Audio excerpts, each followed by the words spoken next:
ኣብ ትግራይ ናይ ሴኩሪቲ ሓይሊ የድልየና እዩ እቲ ናይ ሴኩሪቲ ሓይሊ ኣብ ትግራይ ዝቆውም ብናይ ኢትዮጵያ መንግስቲ ናይ ሴኩሪቲ ኣርክቴክቸር እዩ ዲፋይንድ ዝኸውን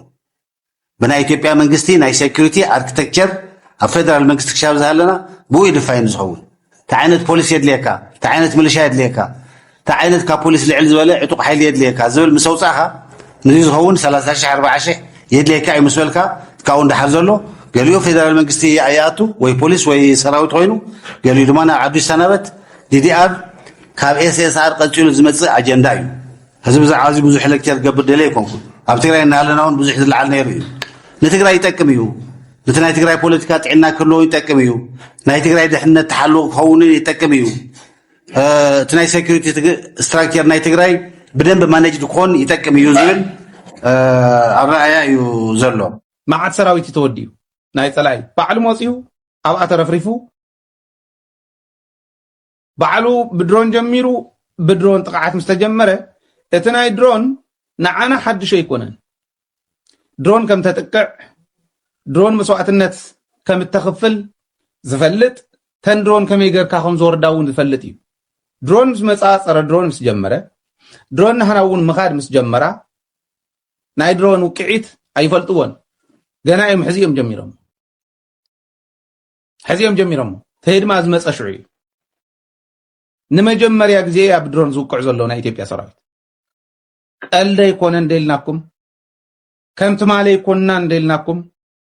ከምቲ ማለይ ኮንና ኢሎም ክጀሃሩ ከለው ከምቲ ማለይ ኮነን ሰራዊት ትግራይ እውን ኢሉ መሪሕነት ትግራይ እቲ ግልጽ ክነግሮም ከለኹ ርድኡ ነይርዎ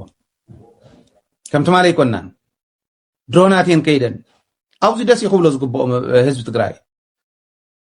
ደስ ክብለና እዩ ዝግባእ ክንኮርዓሉ እዩ ዝግባእ ናይ ሰራዊት ትግራይ ብቕዓት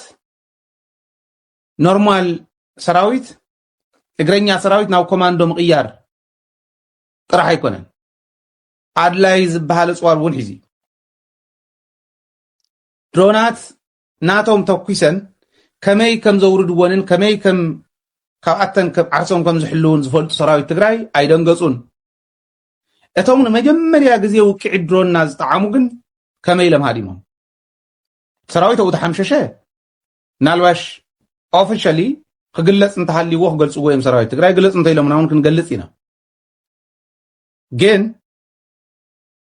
መኒት ዝሃደመ መኒት ተሓምሸሸ ግን ከምታ ዝብለኩም ዘለኹ እያ ነዚዩ መርትዖ ዝኸውን ክነግረኩም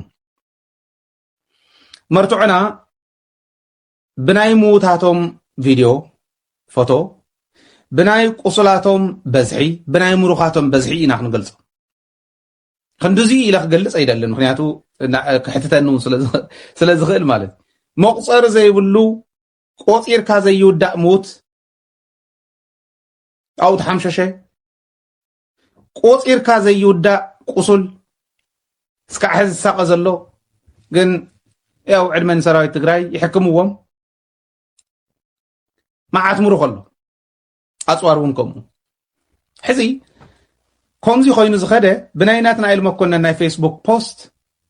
ኣብ ፌስቡክ ስዒሩ ስለ ዝወዓለ ንዓና ምንም ፀገም የብልን ተሓቂ ክንርዳእ ኣለና ነገር ግን ዘምፀ ለውጢ የብልን ሓስዮም ኣብ ፌስቡክ ስለ ዝሓሰቡ ለውጢ ከምፀ ይኹን ንሶም ከምኡ ይበሉ ንሕና ተሓቂ እንዳቃልዕና ንኸይድ ሓደ ክንሕዞ ዘለና ግን እተን ዝመፃ መርትዖ ሙሉእ እንተን ሕዚ ዝገልፀን ዘለኹ ኣውፅዎ እንተኢልኩምና ክነውፀን ንኽእል ስእልታት ቪድዮታት ናይ ምዉታት ናይ ምሩኻት ናይ ቁስላት ናይ ኣፅዋር እዚ ክንገልፆ ንኽእል ኢና ግን ካብ ሰራዊት ትግራይ ምስ ተኣዘዘ ክግለጽ ከለውን ክገልጹ ንዝኽእሉ ምሃብ ወሳኒ እዩ ተጠፋኒንካ ከም ብዕራይ ቀውዒ ኣይኮነን ዝኽእል ሓቢርካ እዩ ዝስራሕ እዙዩ ንመራሕትና እዩ ስለዚ ናይ ሰሜን ምዕራብ ኣዛዚ ናይ ሰሜን ምብራቕ ኣዛዚ ሰፋ ሸኮል እውን እዚ ምስ ሰምዐ ብር ነበለ ንዓፋር ይመፁ ክንመፁ ኢና እዚ እቶም ምሩኻትን ቁስላትን ምዉታትን ኣውፅዎም ዝተባሃለ ክወፁ እዮም ሓደ ክንሕዞ ዘለና ኣብዚ ግን ዓቕሚ ስኢኖም እምበር ህዝቢ ትግራይ ዝውድእሉ ህዝቢ ትግራይ ዘፅንትሉ ዕላማ ሒዞም ዝመፁ ፀላእቲ ስለ ዝኾኑ ሕዚ እውን ኩናት ዝኸፈትሉና ንሶም ዓቕምን ተረኺቦም ከጥፍኡና ዝደልዩ ንሶም ንሕና ተዓባይ ድሌትና መሬትና ምምላስ እያ ላዕላውነትና ምኽባር እያ ተፈናቐልትና ምምላስ እያ ازيو حق منقص فقدلنا مع 13 يا مين اللي تاريخ صريح ارم 7 بالسوسنه 13 جنيه تاريخ سرعيت تأمر السرحت زيايا نمنتا يخوم زول زلخو تنابيهم بالعلم بتحتن زنورو او وشطون ناي مرداتا ناي حبريتا فلفلات كوينم زغلغل زلو كلهم حبيرهم سرحوا ولا انتخونو زارم زيا جن كالي تتحازه تاريخون ስለዘለዋ ማለት ካሸራሮ ክትሰግር ከላ ናብደላያ بدرون كترفايل ابي حمد موكيري مسواتنتون كفيلنا هنا مسواتنت كفيلهم بدرون توقيعهم كبتونو توهيلهم زنورو ግን كالي ون كالي نيح كالي سر درب سر عتيقهم صلاتنا واغا انت يغفلنا مريتنا انت يملسنا فتصم عين ملسن يلوم زغديو 13 سرحت تاريخ بدن بمرعي وسان سلازغني وما حجرنا من تاي خيدو بشررينا من تاي خيدو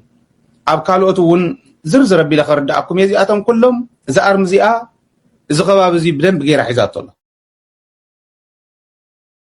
بدن بغير حيزات الله مسار مساب عندها تناببت حزي ودينا يومينا يلوم زارو زلو انا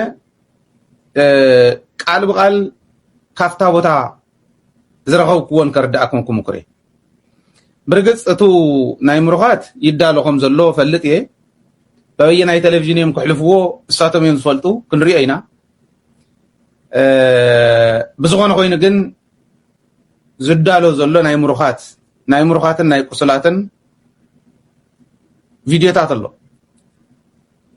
ብልጽግና ዝተወሰነ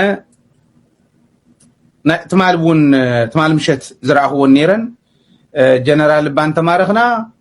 ሻለቃ እንተማረኽና ክንደዚ ዝኣክል እንተቀተልና ይብሉ ነይሮም ብልጽግና ሓደ ሰብ